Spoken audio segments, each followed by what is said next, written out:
critical feature of our gathering today is to better understand how people were treated in the follow-on to January 6th. And in that regard, I'm very pleased to welcome our witnesses. I'm only standing before this committee because my nephew hanged himself. He had struggled from the start to live with shame and the damage to his beloved family and many friends, caused not by guilt, but those criminalizing the First Amendment. Hello, my name is John Strand. I refuse to take a plea because the government's statement of fact in that plea was nefariously false, and because I was not guilty of any criminal intent. The DOJ's dishonest distortions of my free speech to frame me as a criminal and mislead a jury have led to my wrongful conviction of serious crimes. And a DC judge's fury at my public criticism of the government's behavior has landed me years in prison. That is the textbook definition of fascism. If you cannot see the harshly stark contrast of the unprecedented persecution inflicted on so many J6 defendants, then you are willfully and shamefully blind. Thank you.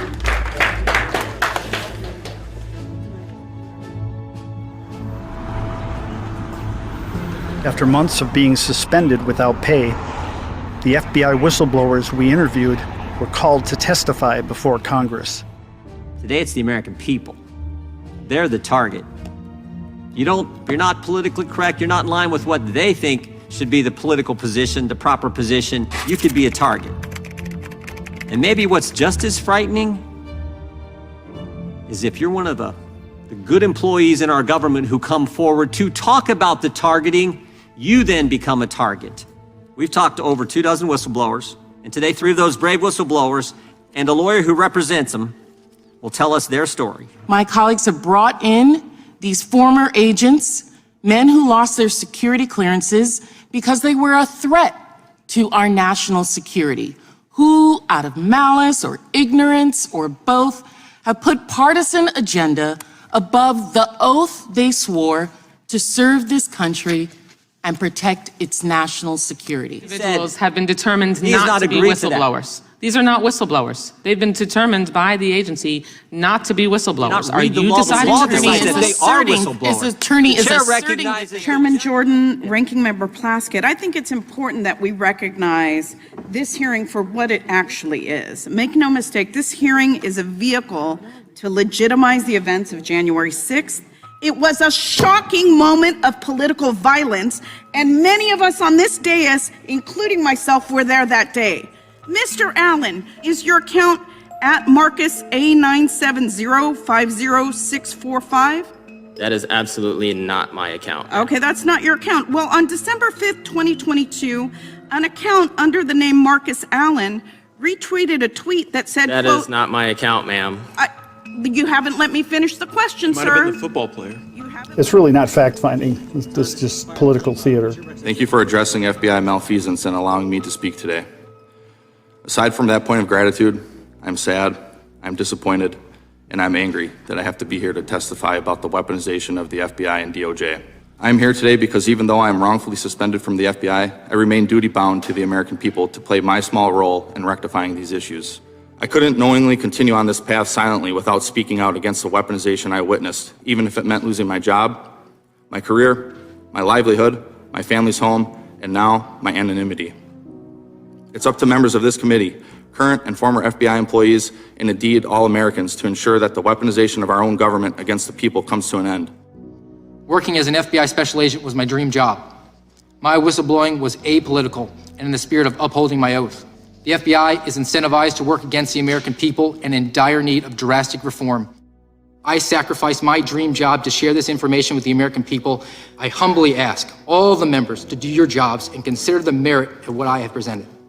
Thank you.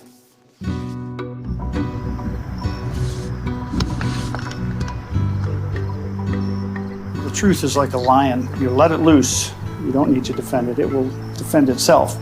And this is really, in essence, what I'm trying to do, is to get this information out. And if it is truth, it will defend itself and it will stand up on its own against constructed narrative or propaganda. After the hearing, it really did take off. Heading into the hearing, I honestly thought we would do that and then head back to Wisconsin like nothing ever changed. more and more people are starting to say, hey, what is going on in an agency like the FBI? If they can do this to their own employees, what can they do to the rest of us? I can sleep at night and know that I did the right thing, and that's really, at the end of the day, all I want to teach my kids. I want them to be smart, I want them to be successful, I want them to be well read and liked, but if I can teach them to be good, then I can live with that. Ashley Babbitt, Roseanne Boylan, Kevin Greason, Benjamin Phillips. It's 9 p.m. on a Monday. This has become a nightly ritual. Supporters gather outside the D.C. jail. They pray for the January 6th defendants and sing the national anthem. They want their stories to be heard.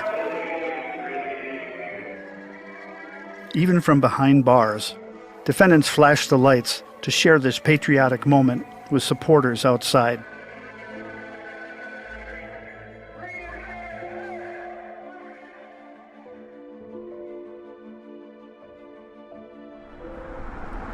But the battle continues.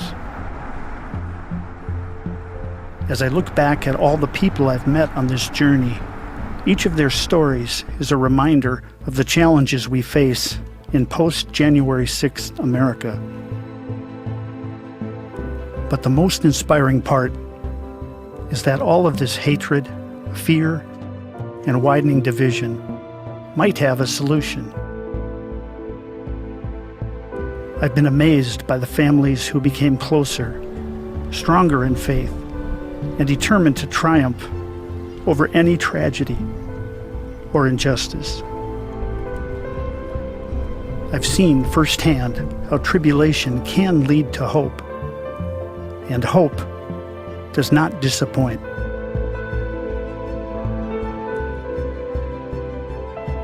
This story is not just about January 6th. It's about upholding the Constitution of the United States of America, the revered text that guarantees our freedoms, our freedom of speech, our right to due process, freedom to petition the government for redress of grievances, and the cherished ideal that we are innocent until proven guilty. These fundamental rights are worth fighting for.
Thank you for watching the real story of January 6th, The Long Road Home. I encourage you to share this film with as many people as possible. It's important that the information presented in this documentary gets the widest possible audience. When I first started writing about January 6th, back in late 2021, I had little idea just how big and complex this subject would prove to be. It quickly became apparent that the full story of what happened that day was not being told to the American people. At the Epoch Times, we constantly renew our commitment to uncovering the hidden stories and ignored details of January 6th. Our task in telling the January 6th story must often overcome a deeply ingrained narrative, influenced by sharply divisive politics. Many media outlets, social commentators, and politicians insist that January 6th was an insurrection undertaken by wild-eyed supporters of former President Donald J. Trump. The truth is that January 6th defies simple explanations well-rehearsed slogans, and scripted narratives. Understanding January 6th requires an examination of what brought people to Washington that day. The 2020 presidential election raised serious security and integrity questions. The anger those questions generated motivated the huge crowds on January 6th.